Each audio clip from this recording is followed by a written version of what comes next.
सत साहेब, जगतगुरु तत्वदर्शी संत रामपाल महाराज जी की जय हो। बंदीछोर कबीर परमेश्वर जी की जय हो।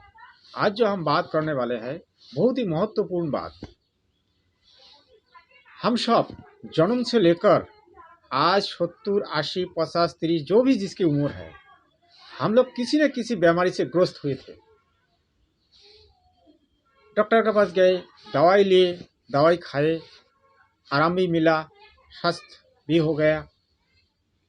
लेकिन हमारे शरीर में जो हमारी जो मेन बीमारी है, मेन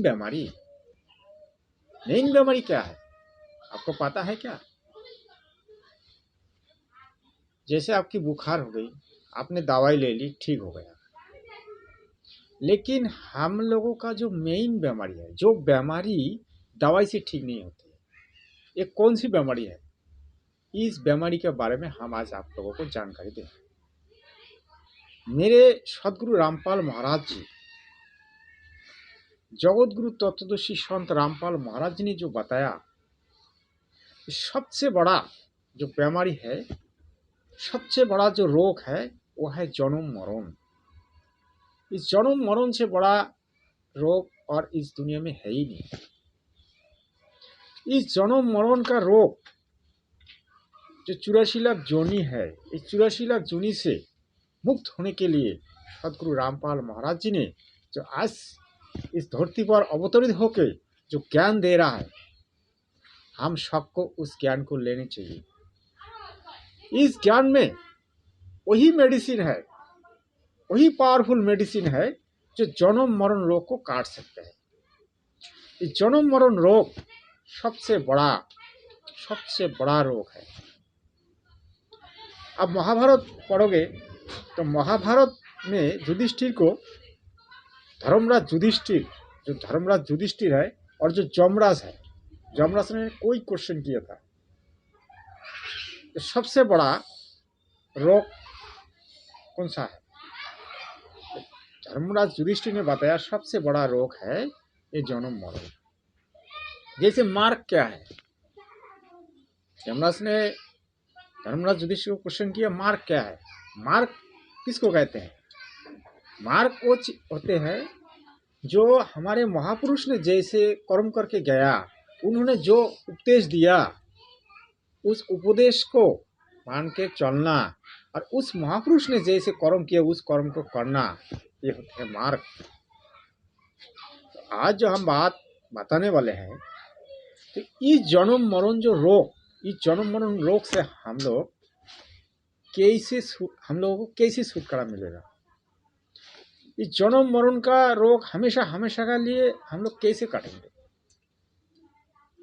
इसी सवाल की जवाब आज हम देने वाले हैं। मेरे वीडियो अच्छा लगे तो चैनल को सब्सक्राइब करें, लाइक करें, शेयर करें। जो जन्म मरण रोग है, इसकी जो मेडिसिन है, इसकी जो एंटीबायोटिक टैबलेट है, ये किसके पास है? ये तत्वदर्शी संत जगतगुरु रामपाल महाराज जी के पास है।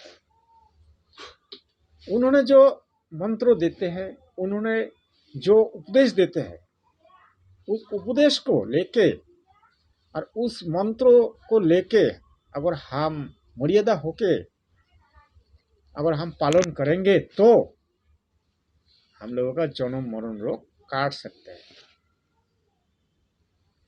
भाई, दुनिया में जितनी भी बड़ी बीमारी है, जन्म मरण रोग से बड़ी बीमारी और कुछ भी नहीं है। ये 84 लाख जोनी हम लोग सुनते आ रहे हैं, जो 84 लाख जोनी 84 लाख जोनी क्या है? 84 लाख जोनी है ये जो धरती पर जितने भी जीव है, इस जीव में जो प्राण होते हैं, जो जीवात्मा है, वो जीवात्मा घूमते रहते हैं। आज आप मनुष्य जुनी में हो, अच्छी कर्म कर रहे हो, अच्छी खाते पीते हो, अच्छी घर में आपकी जन्म हुई है, लेकिन काल किस घर में जन्म होगा, किस जुनी में जन्म होगा, इसके गारंटी आपके पास कोई सर्टिफिकेट है क्या? नहीं है ना। तो यही सर्टिफिकेट सदगुरु रामपाल महाराज जी देते हैं। उनकी शरण में जो भी आएगा उनको ये 84 लाख जोनी भ्रमण करना नहीं पड़ेगा। ये सदगुरु रामपाल महाराज जी ग्रांटेड सर्टिफिकेट देते हैं। गीता में भी लिखा है, जो अर्जुन अगर मेरे कोई भक्ति करेगा, मेरे विधान को लेकर जो चलेगा, उसको कभी भी 84 लाख जोनियों में भ्रमण करना नहीं पड़ेगा। उसको क्या मिलेगा? उसको बार बार मनुष्य जन्म मिलेगा। लेकिन हम लोग क्या भक्ति करते हैं?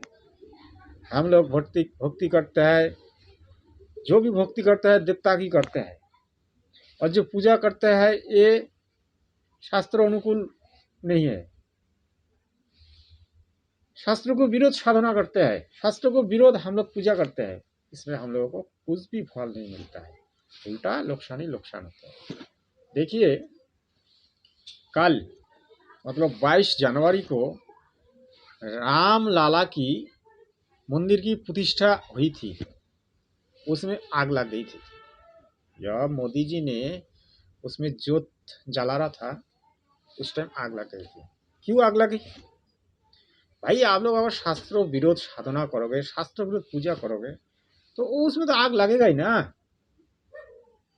शास्त्रों अनुकूल पूजा कीजिए, शास्त्र को मानिए। पंडित लोग जो बोलते हैं, जो करवाते हैं, जो बताते हैं, उसी में हम लोग पूजा पाठ करते हैं।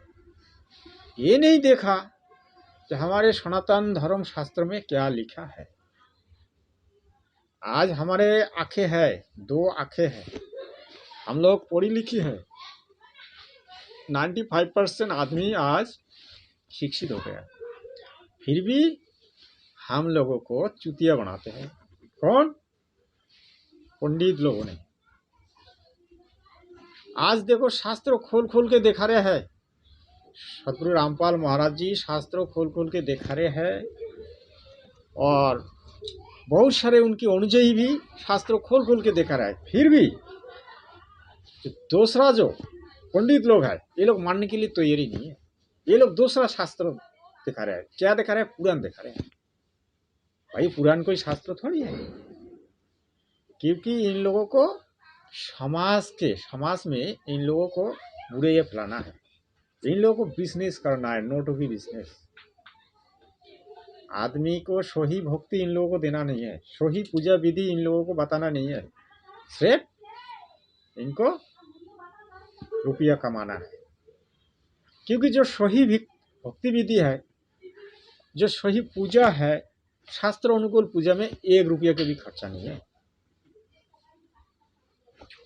सदगुरु रामपाल महाराज जी ने जो भक्ति विधान देते हैं, जो पूजा विधि देते हैं, उसमें 1 रुपया की भी खर्चा नहीं है। मंदिर में जाने का जरूरत ही नहीं है। घर पे बैठ के आप आराम से पूजा कर लो, आराम से साधना कर लो। मंदिर जाके आप 10, 20, 50, 500, 1000, 2000 खर्चा करके आओगे तो आपका घर का ही तो नुकसान होगा ना। लेकिन सदगुरु रामपाल महाराज जी ने क्या बता रहे हैं? भाई भगवान आपके पास है, भगवान आपके हृदय में है। हमारे शरीर में ही भगवान वास करते हैं। जितने देवता है, जैसे दुर्गा, शिव जी, पार्वती जी, ब्रह्मा जी, विष्णु जी, गणेश जी, ये सब हमारे शरीर में ही है। रीढ़ की हड्डी में, रीढ़ की हड्डी की इधर पीछे कमल, जो कमल है, 4 पंखड़ी कमल, 16 पंखड़ी कमल। भाई ऐसे हमारे शरीर पंखड़ी जो कमल है, ये कमल में ये बसते हैं। सदगुरु रामपाल महाराज जी आपने धर्म शास्त्र को खोल खोल के देखा रहा है, फिर भी हमारे जो दिव्य दृष्टि है, जो जिसे ज्ञान चक्षु कहते हैं, वो हमारे नहीं खुल रहा है। क्यों नहीं खुल रहा है? क्योंकि हम ब्रह्मा विष्णु महेश्वर जी की भजन कीर्तन में डूबे हुए हैं। और ये जो तीनों देवता है, तीनों देवता को शार्प लगी है। इस तीनों देवता को जो पूजा करेगा, इसको कभी भी शास्त्रों ज्ञान नहीं होगी और इनका कभी भी जो मोक्ष होते हैं, मोक्ष नहीं होगा। और इनकी जो स्वभाव होगा वो राक्षस स्वभाव होगा। ये राक्षस स्वभाव वाले कभी भी इन लोगों का मूल नॉलेज, सनातन धर्म का जो शास्त्र है, इसकी मूल नॉलेज इन लोगों को होगा ही नहीं, क्योंकि शास्त्र पढ़ेगा इन लोगों को समझ में नहीं आएगा। इसीलिए मैं जगतजनों भगतजनों से विनती करता हूँ, सनातन धर्म का शास्त्र को खोल के पढ़िए, देखिए, सदगुरु रामपाल महाराज जी की प्रवचन सुनिए।